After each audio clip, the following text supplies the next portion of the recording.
Welcome back, Nick Lenz. This is Comic Corner Classic slash Non-Classic. This is episode number 1163 and Doubleshot number 1057. Now, you're probably thinking, wait, didn't you do your last video going to do Boruto?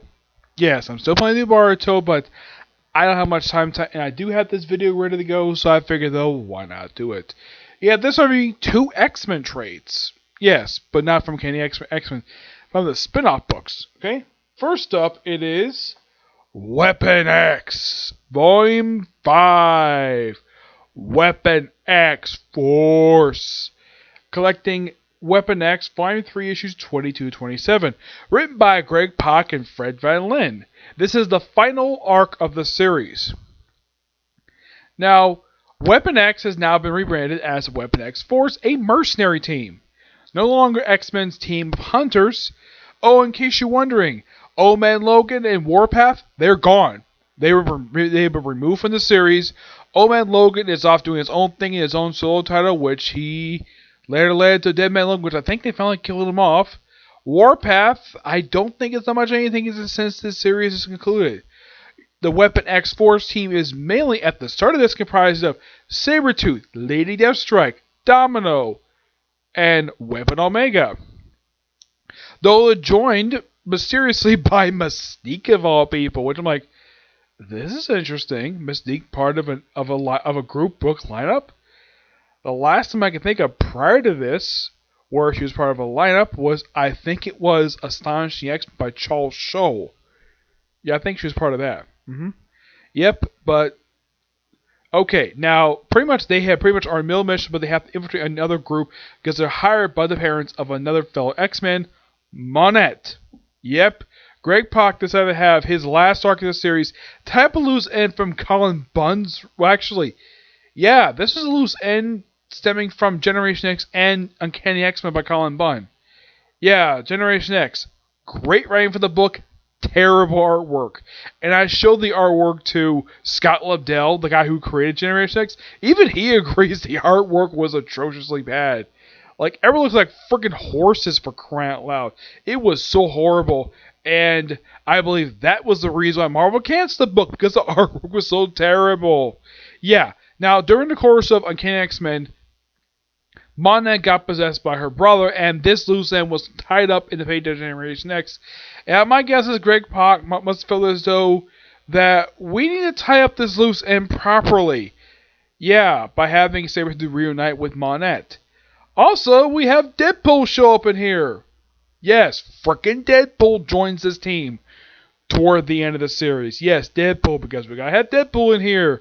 Though it's fine. Yeah, it's perfectly fine. We also have the return of William Stryker, who has not been seen since the crossover, the Weapons of Mutant Destruction crossover. Yeah, the crossover with Totally Awesome Hulk. Yeah, I'm like, that's interesting to throw him in here. Yeah. Oh, and also they explain how the heck he came back to life. Okay, he was brought back as a cyborg by Azazel. Yes, frickin' Azazel. The ex-boyfriend of Mystique and the father of frickin' Nightcrawler. Yes, this guy.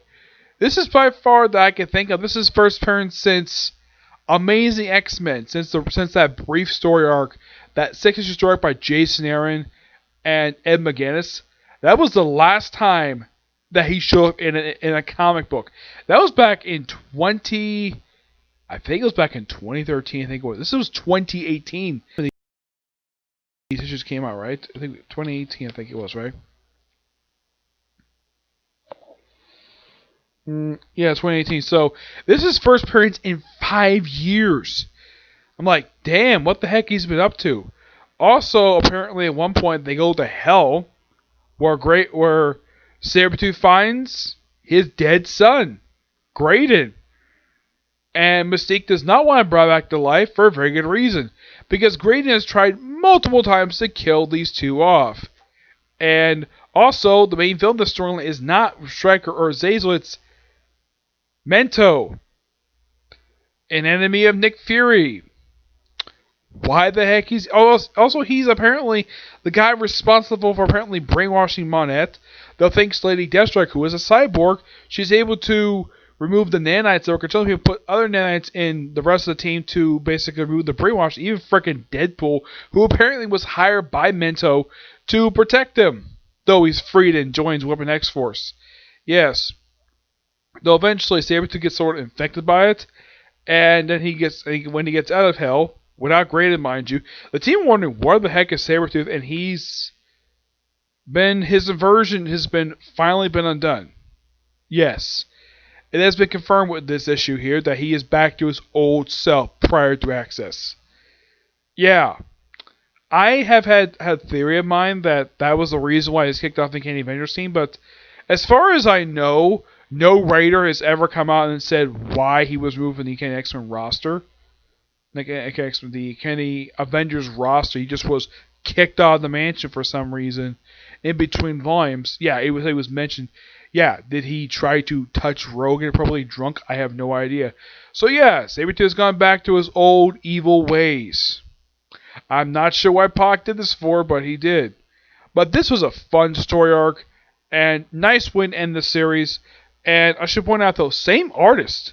Yes, they brought back Yudra Kinnear for the first couple issues in here, and the last few issues are done by Lucia Pizzari. And unlike with the last trade, where the artwork turned out to be so bad with the replacement artist, this book, yeah, the artwork is not terrible. It's actually a lot better than the other artists they had on here. Yeah. Let's say fresh off for Weapon X. That's why I think this is the last one. Give this book a 9.5 out of 10. Really damn good. Final thoughts on this series. The series only started back in 2017. Ended just 2 years ago. After a little over a year of publication. Yeah, publishing 2 issues a month. Yeah, this book, I'm scratching my head at this. Now, it could also monetize the Jones team of these issues, yes. There could be various reasons why. Could it be low sales? I highly doubt it. That could not be possibly the reason why. Especially since, well, this is a team of people. Now, I'm sure that Weapon X is not a good marketing value for a series. That could be the reason why. That maybe wasn't marketed properly. Yeah, Marvel's had a humongous problem with the past several years where they don't market the books properly. But I'm sure people did see this on the shelf, and they probably figured, hey, that's a cool title. I want to pick up that. Now, I've never heard anything negative said about this series at all. Now, I do own all the trades that have been released this series. Yes. The first volume of the series, which at the start of this, I'm like, what the heck was the plan for this series? And the book got a lot better right after the crossover happened. Yeah, and also they put Greg Land in the artwork. Now, this whole series started because of a short snippet set up in X-Men Prime right after events of Humans vs. X-Men. And we get this, a really fantastic series. Here's the crossover. The Weapons Mutant Destruction, which is a crossover with Totally Awesome Hulk, which also had an Alpha one-shot go along with it. Yeah, and this trade here had basically an issue of Totally Awesome Hulk that crossed over into to help set up this very crossover. Yes, so the crossover itself basically... Now, Totally Awesome Hulk himself, after that crossover, he dealt with basically 2 sequels to both the classic Planet Hulk and World War Hulk. And as Weapon X, they basically dealt with this. Yes, the Hunt for Weapon H, which this is later spun off to his own ongoing series that got canceled, 12 issues. And it was later, they said to wrap up the loose end of that series in the Hulkverine series, which was really good. Pac wrote it. It was mostly put like a cross between Hulk, which is basically not the Armageddon Show Hulk this time. That book had the original Hulk, Bruce Banner, meeting up with the resurrected Logan. Yeah, the original Logan. And Weapon H. And that mostly put that miniseries was just meant to basically wrap up. It was basically made as a conclusion to Weapon H, which was quite nice, the fact that he did that. Yeah.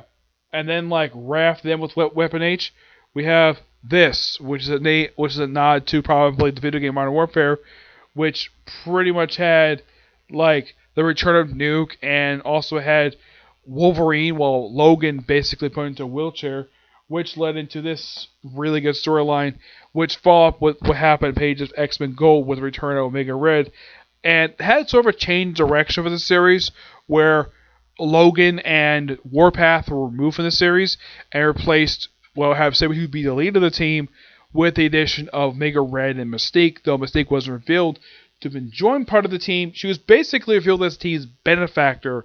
Like, apparently was the foreigner, turns out it was actually Mystique in disguise. And the Fire Crew had the additions of Deadpool and Monette, which I thought was a pretty good idea at the time. And I stuck by it. And this is quite strange, though. Like, the group itself has mysteriously disappeared from Marvel Comics books.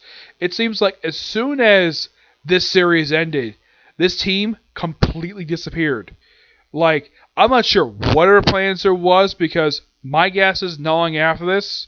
Because the series ended, I think it was like December 2018, because just a few months later, like I would say about 4 or 5 months later, we had the Jonathan Hickman relaunch. That's probably the reason why the series ended, because of the relaunch for that, because I highly doubt it was due to low sales, because I'm sure the sales were actually pretty solid to still keep the series going, but my guess is because Jonathan Hickman returned to Marvel Comics and his plans for the X-Books, that's probably the reason why they ended the series, because of Hickman.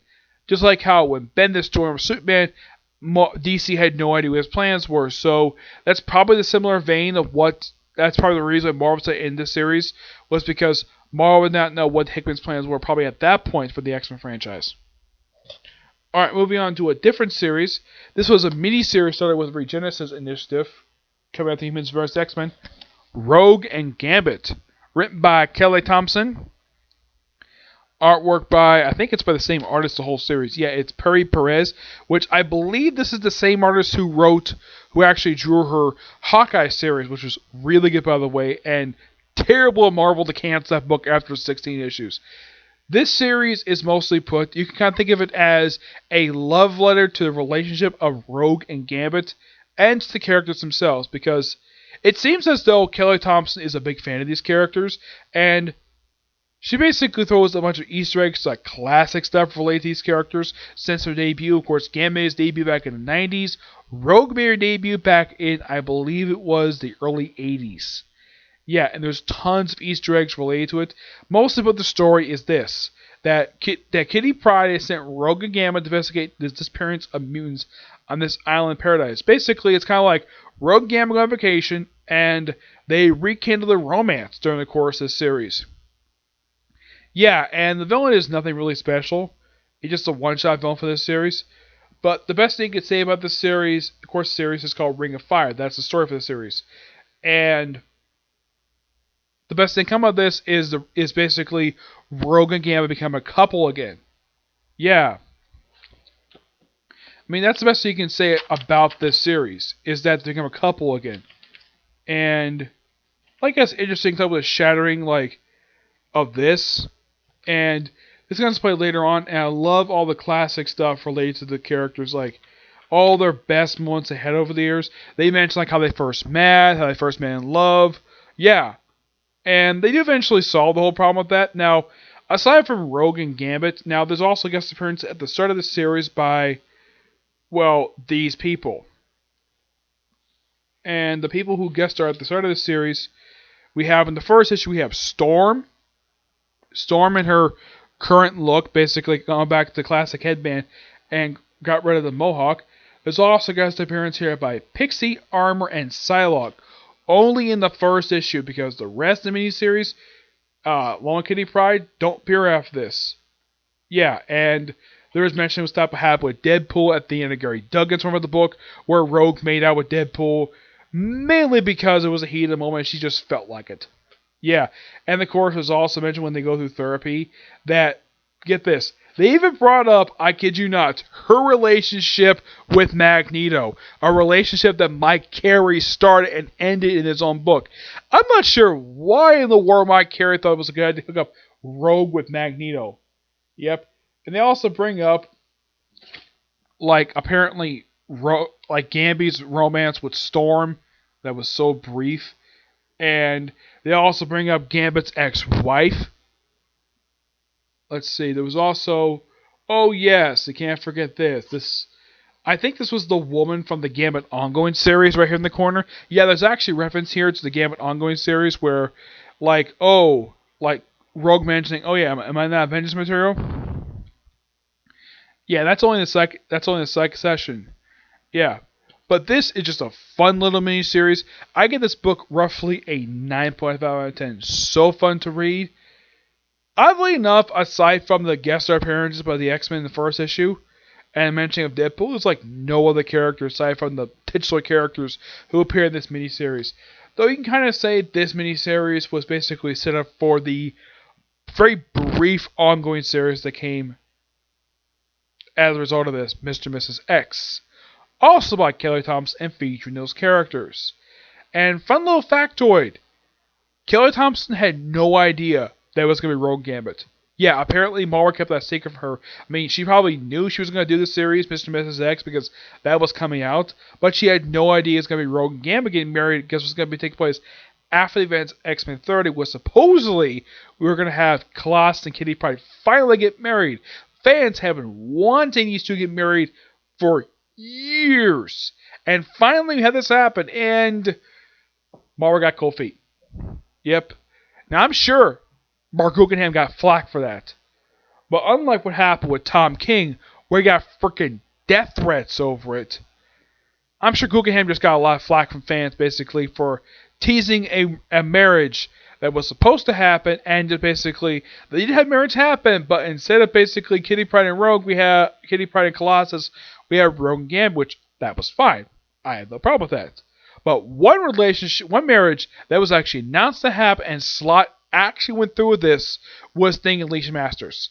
That relationship was announced and it actually happened, and there was no cold feet.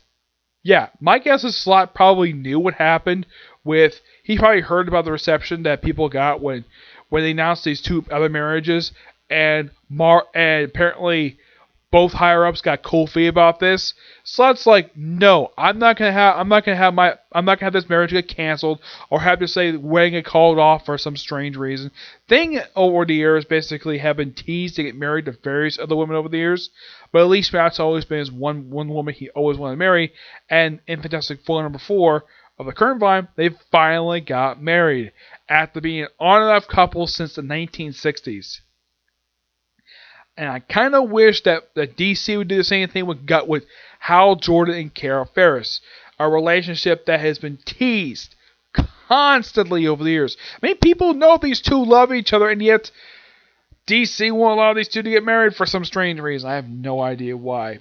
Yeah, it's kind of similar to how DC won't allow Batman and Catwoman to get married in the main continuity, despite the fact they have had these two get married in a couple different alternate continuities of Batman. Yeah. But they allowed this marriage through, but apparently they won't allow Kitty Pryde and Colossus through. I have no idea why. Yeah. Always, so that's particularly if this particular view, and that's it, video say. Now tomorrow I may have another comic corner coming. It's possible. I mean, I'm reading one trade right now online that I'll probably get a chance to review. I won't review what it is until tomorrow, along with a review for Barto, and hopefully a review for Quintus Octopus. I did not get a chance to do it today. I probably am going to watch maybe one episode tonight. I'll probably watch more of it tomorrow. So I may get a chance to do a review of it tomorrow, along with those two other videos. And yeah, that'll be pretty much it for tomorrow, okay? Produce next video. Oh, and also My Hero Academia and One Piece all tomorrow, okay? Just next video tomorrow. Bye.